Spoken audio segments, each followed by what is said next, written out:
It's night. The kind of silence that is supposed to mean safety. But suddenly something feels wrong. First it's a smell, faint at first, then stronger, smoke creeping into the air before you even fully wake up. Then a crack, wood breaking under heat, and then panic. Imagine running out of a burning house, managing to save part of your family, while standing outside watching everything you know disappear in flames, and then realizing something horrifying: 5 children are still inside.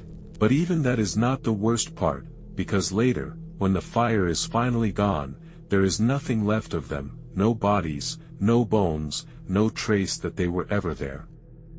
This really happened in a small town called Fayetteville in West Virginia, in the United States, and to this day one question has never been answered: what happened to the Sodder children?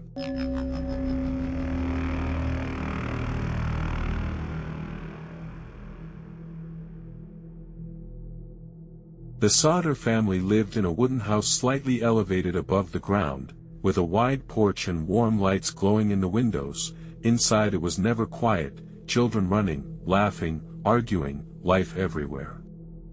At the center of it all was George Sodder, an Italian immigrant who came to the United States as a child and built everything from nothing through trucking and hard work. But he also spoke his mind, especially about politics in Italy, and in those times that kind of openness could create enemies even far away from home.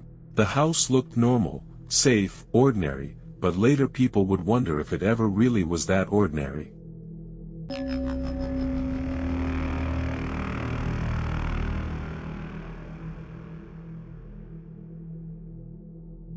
Weeks before the fire, strange things started happening. A man showed up claiming to inspect the electrical system, but instead of a normal inspection he looked around too carefully, almost like he was memorizing the house. Then he said something strange, that the house would one day catch fire. The system had already been checked and was considered safe. Then another man appeared later and directly warned George Sodder that his house would burn and that his children would suffer because of his opinions. At the time it sounded like anger, but later it sounded like a warning.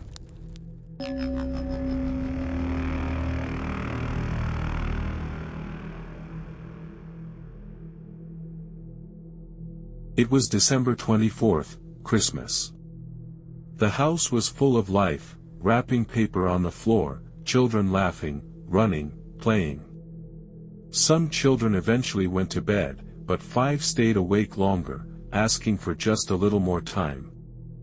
Eventually the lights went out, the house became quiet, everything seemed normal, and that is exactly what makes what came next feel so wrong.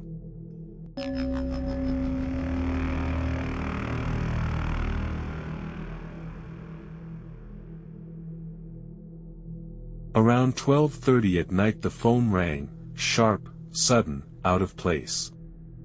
The mother answered. A woman's voice asked for someone who did not live there, but in the background there was laughter, strange laughter, not natural, almost staged. Then the call ended.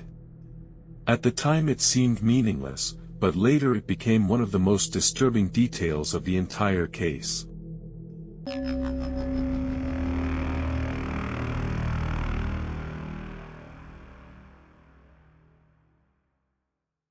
About an hour later everything changed.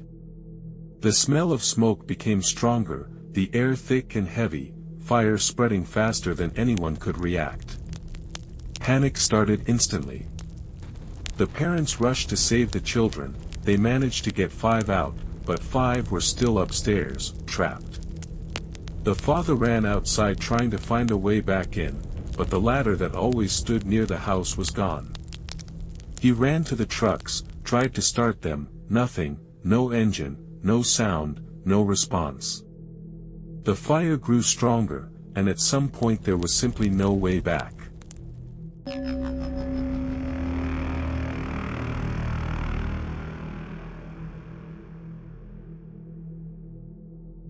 The fire department arrived far too late, not in minutes, not even in an hour, but in the morning. By then the house was gone, completely destroyed.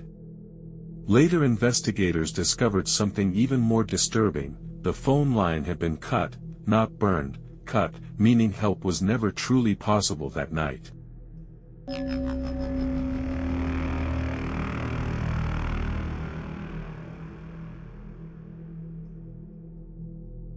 When the fire was finally out, the search began. Everyone expected the same outcome, that they would find remains, but they didn't.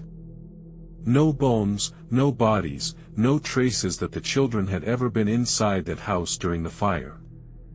And that changed everything, because experts knew something important. Even in extreme fires, human remains are usually still found, but here there was nothing.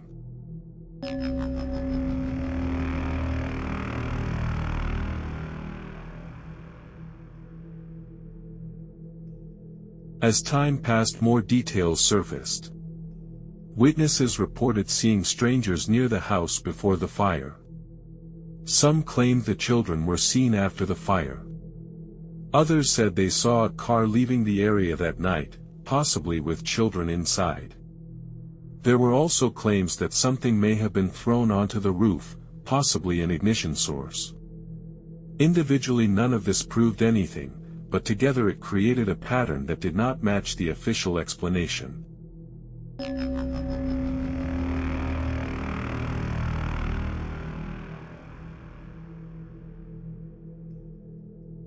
Years later, the family received a photograph. A young man staring into the camera. The face looked familiar, too familiar. On the back there was a strange message. The family believed it was Louis, one of the missing children. The features matched, the age seemed right, but it was never confirmed who the man in the photo actually was.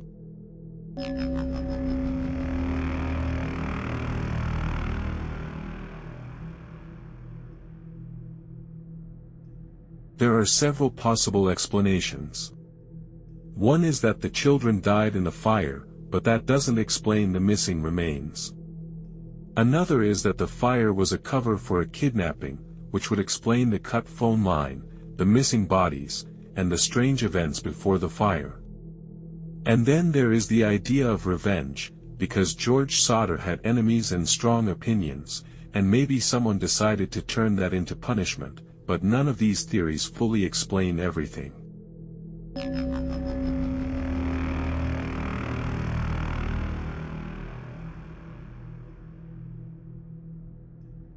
The Sodder family never accepted the official version of events. They kept searching for years, hiring investigators, putting up billboards with the faces of their missing children. They refused to give up hope. They believed until the end that their children were alive somewhere, but no evidence ever confirmed it, and no answer ever closed the case. And that is where the story remains, because if the children died, where are their remains? And if they didn't, who took them and why were they never returned? Maybe someone knows the truth, maybe the answer exists somewhere, but if it does, it is still hidden. If you enjoyed this story, let me know what you think really happened that night. Do you believe the children died in the fire, or do you think someone took them? I'd love to hear your theories and opinions down in the comments. And if you want to see more mysterious and unexplained cases like this one, consider leaving a like and subscribing to the channel. It really helps support future videos and keeps these stories coming.